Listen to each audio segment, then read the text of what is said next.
Bismillahirrahmanirrahim. Assalamualaikum warahmatullahi wabarakatuh. Oke, kita bertemu kembali bersama saya very happy, yang kadang happy, kadang tidak happy. Pada kesempatan ini kita lanjut ke part 2 ya guys. Kita ke part 2 teman-teman, terkait lebih dalam lagi bagaimana tata cara melakukan sewa menjadi mitra UMKM di teras Indomaret atau di lahan parkir Indomaret. Ya, kita melanjutkan untuk video yang kemarin, lebih ke arah kemarin, lebih ke alur dan manfaat ya. Ini kalau masih bingung videonya yang ini atau video yang sebelumnya lain dari video ini. Kemudian kalau saran saya dari teman-teman yang mau lihat video ini, lihat yang sebelumnya dulu untuk memahami, kemudian bisa lanjut ke video ini sehingga tidak ragu lagi untuk memahami isi materi. Kita lanjut. Kita lanjut ya. Jadi kita selaku koordinator itu terkadang juga ada beberapa pertanyaan dari calon mitra. Kira-kira gimana sih kalau sewa di Indomaret? Nah, itu sudah kita bahas di part 1 yang kemarin. Pertanyaan yang biasa muncul itu adalah apakah semua Indomaret itu bisa untuk disewa teras atau menjadi mitra UMKM di depan toko Indomaret itu? Jawabannya adalah tidak semua bisa. Jadi misalkan nih ada Indomaret yang rame bagus tapi dia kosong, terasnya itu kosong atau parkirannya itu lahan parkirnya lapaknya tidak ada, kosong. Nah, itu bisa ditanyakan dulu. Karena ada memang beberapa toko Indomaret yang tidak disewakan karena hal-hal tertentu. Biasanya sih memang tokonya itu parkirnya itu milik lahan bersama, jadi nggak bisa secara ketentuan waktu pendirian Indomaret itu atau pendirian tokonya itu tidak diperbolehkan atau tidak diperkenankan ada jualan teras atau mitra UMKM di sana karena lahannya parkirnya terbatas, biasanya seperti itu. Dan tidak semuanya, dan ada juga toko yang kadang nggak ada karena memang secara dilihat dari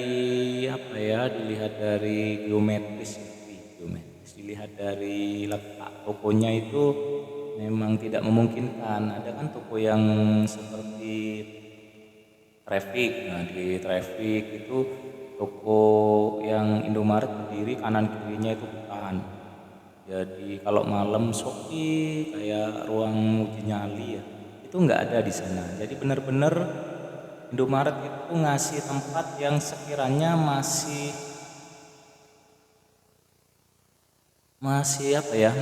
mampu untuk membuat mitra UMKM itu berkembang, nggak sembarangan tempat itu dipilih. Jadi tempat yang bisa membuat mitra itu berkembang.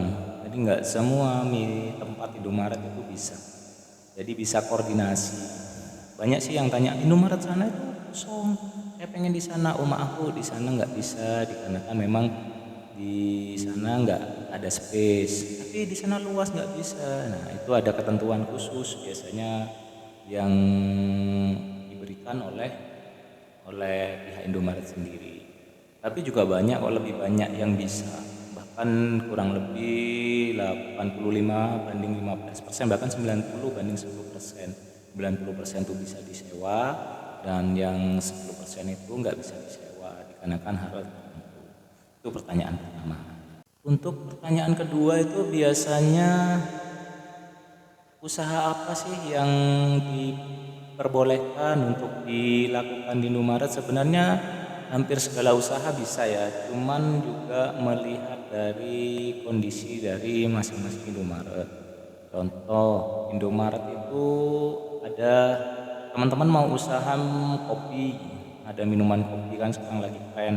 Tapi di Indomaret sendiri sudah menjual, kan ada di Indomaret yang ada Point Cafe atau jual kopi atau Yummy Coffee Gold itu ada.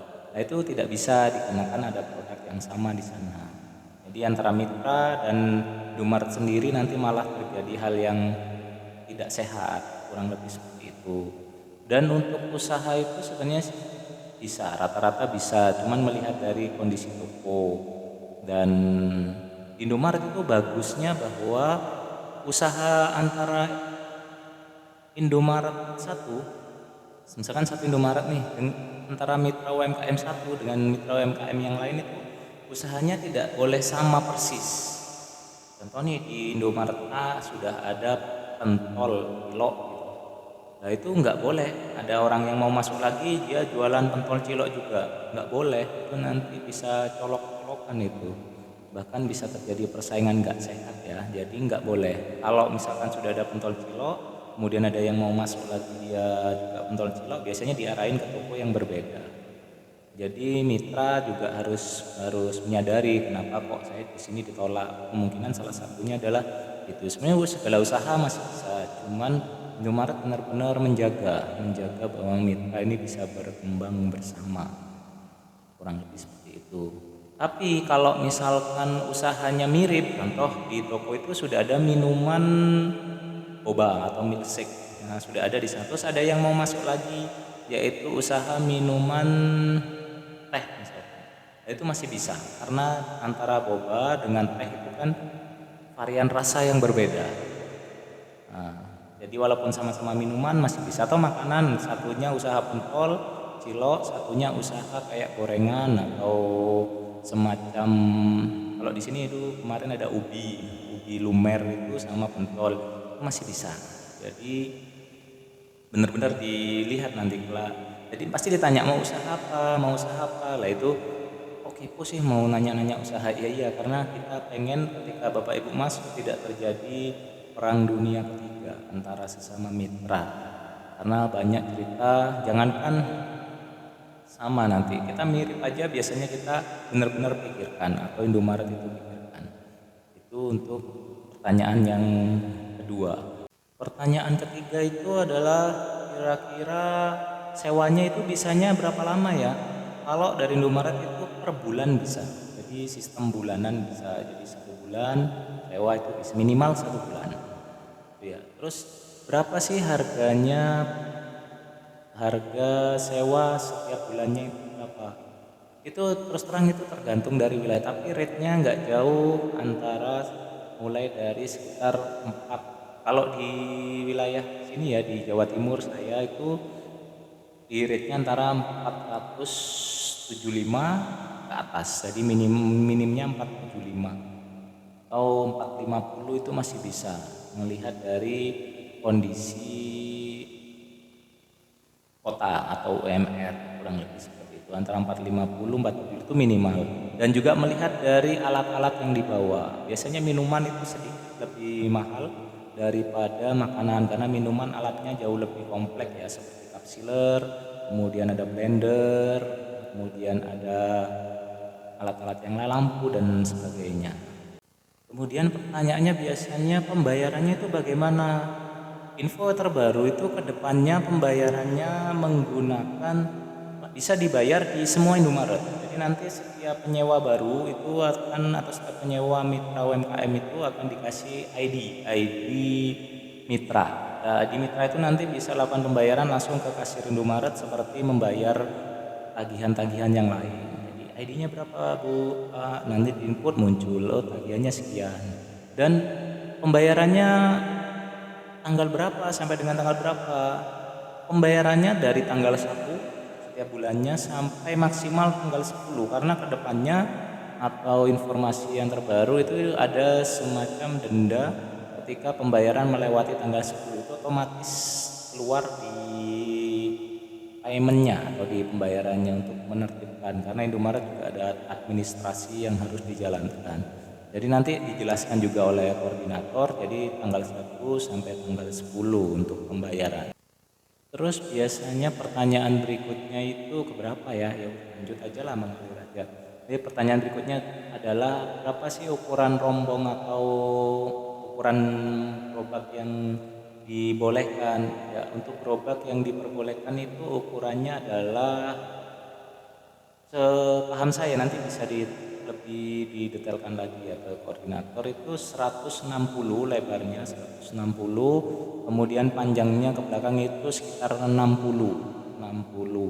cm. Kemudian atasnya kurang lebih 2 meter lah itu. Jadi untuk ukuran rombongnya atau dilihat itu menarik, bagus. Indomaret benar-benar memilah, oh rombong ini terlalu kurang begini.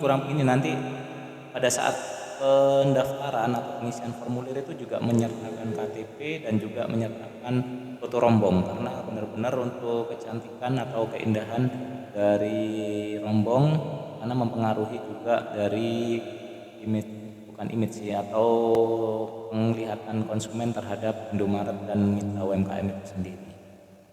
Kemudian ketentuan lain itu adalah bahwa tidak boleh merubah atau menambahi usaha yang sudah terdaftar di Indomaret. Misalkan sudah usaha minuman itu nggak boleh sambil jual cemilan, nggak boleh, jadi harus lapor.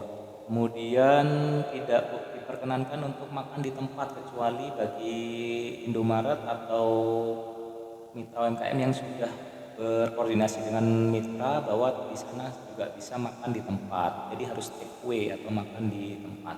Tidak boleh makan di tempat, harus dibawa pulang. Yang terakhir adalah terkait dengan jamnya, sampai jam berapa saya bisa itu mengikuti jam toko, kurang lebih jam 7 pagi sampai dengan jam 22. Oke, ada satu lagi yang takut terlewat yang penting banget. Jadi Indomaret itu ketentuan yang terakhir ini, Indomaret tidak bertanggung jawab terhadap kehilangan, kerusakan atau hal-hal yang apapun yang terjadi ketika menyewa di mitra. Bukan tidak tanggung jawab ya, tapi mengajarkan kepada mitra untuk bagaimana bertanggung jawab terhadap usahanya. Misalkan nih di Indomaret sendiri tiba-tiba kan tutup nih jam 22, terus ada kehilangan apa kehilangannya dari mitra, itu Indomaret tidak bertanggung jawab, dikarenakan mitra juga harus menjaga. Maksudnya menjaga itu produk ataupun barang ataupun alat yang sekiranya mahal itu harus diamankan sendiri dan tidak diperkenankan untuk titip di toko, karena nanti kalau ada kehilangan di toko yang bertanggung jawab adalah tim toko. Padahal secara aturan nanti akan dituangkan bahwa mitra bertanggung jawab terhadap barang dari atau produk ataupun alat dari mitra UMKM sendiri. Misalkan ada kebakaran, huru hara yang sebenarnya tidak semua menginginkan, demo nih, oh demo ayo hancurkan Indomaret, terus terkena dampak misalkan, atau terkena dampak huru hara dari mitra itu, nah maka Indomaret tidak bertanggung jawab terhadap itu. Maksudnya kalau halusnya itu bahwa mitra dituntut untuk menjaga, melestarikan dari usahanya masing-masing. Gitu ya teman-teman. Jadi nanti pasti dijelasin. Saya takut lupa nanti terjadi hal seperti ini, saya lupa mengingatkan dan teman-teman sudah menonton video saya diberi jari. Oke, saya kira sudah lengkap semua. Kalau ada yang masih bingung, nanti bisa di kolom komentar, pasti kita jawab. Pilihan untuk penjelasan pada sore hari ini ya. Jadi itulah beberapa ketentuan-ketentuan yang masih menjadi pertanyaan, bisa di kolom komentar, nanti langsung kita balas. Untuk menjadi mitra UMKM sudah part 1 dan part 2. Saya Ferry, mohon maaf jika ada kesalahan kata-kata atau informasi yang tidak sesuai, karena saya berusaha untuk memberikan informasi yang terakuat, terpercaya, dan pokoknya sesuai dengan realita yang sudah saya alami atau pengetahuan yang saya ketahui.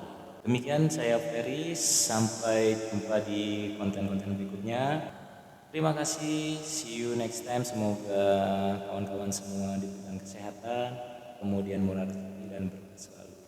Wassalamualaikum warahmatullahi wabarakatuh.